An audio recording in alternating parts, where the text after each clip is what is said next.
Welcome to institution, this is বলাই। আশা করি তোমরা খুব ভালো আছো। এখনকার টপিক হচ্ছে তোমাদের যে পিজি অ্যাসাইনমেন্ট চলছে। তো পিজি অ্যাসাইনমেন্ট যে কতগুলো প্রশ্ন নিয়ে সেট হয়েছে, এই নিয়ে একটা দ্বিধাবোধ চলছে।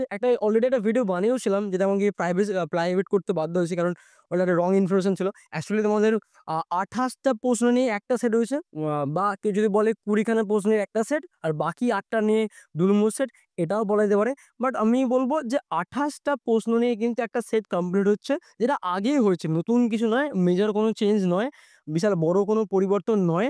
কারণ এটা আগেও হয়েছে, নেতাজি ইউনিভার্সিটি এটা আগেও করেছে। এটা পরিচিত একটা বিষয়। বাট হঠাৎ করে দিয়ে দিয়েছে, তো পরপর ৩ বছর করেনি। আজ ২-৩ বছর করেনি, হঠাৎ করে দিয়েছে বলে একটু সমস্যা হচ্ছে। বাট এটা আগে করেছে।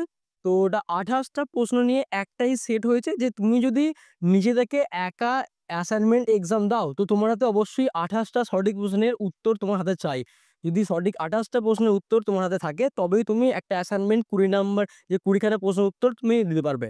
তো তোমার ২০ টা প্রশ্নের জন্য কিন্তু তোমাকে ২৮ টা প্রশ্নের উত্তর রেডি রাখতে হবে।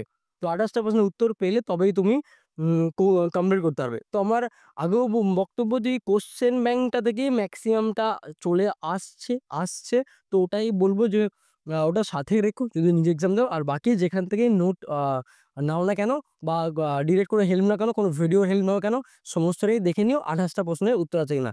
চেষ্টা করব পুরো সেটটা দেওয়ার, যেগুলো আমি নেক্সট আপলোড করব। আপলোডটা আমি দিচ্ছি না, বাট যখন আমি দেবো চেষ্টা করব পুরোটা দেওয়ার। কারণ বুঝতে পারছো যে এতগুলো সেট বার করা, তো মানে ২৮ টা প্রশ্ন সেট বার করতে গেলে আম অনেকগুলো করে এক্সাম দিতে হবে।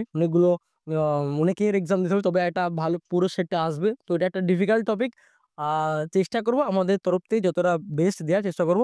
যারা ওয়েটিং এ আছো, আ সময় নিয়েই করো। নাম্বারটা ইম্পোর্টেন্ট তাড়াহুড়ো নয়। কারণ আমি আগেই বলছি, এখনো বলছি, ১০ মিনিট করে একটা পেপার লাগবে। ১ ঘন্টার মধ্যে তোমার পেপার কমপ্লিট হয়ে যাবে। টোটাল পেপার কমপ্লিট হবে। তো সেক্ষেত্রে তাড়াহুড়ো করো না, ধীরে সুস্থে দিও।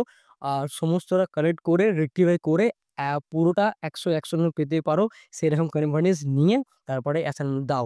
এটুকুই একটা ছোট্ট update. Wish you all the best. Thank you so much. Bye. ভালো থেকো, সুস্থ থেকো। Take care.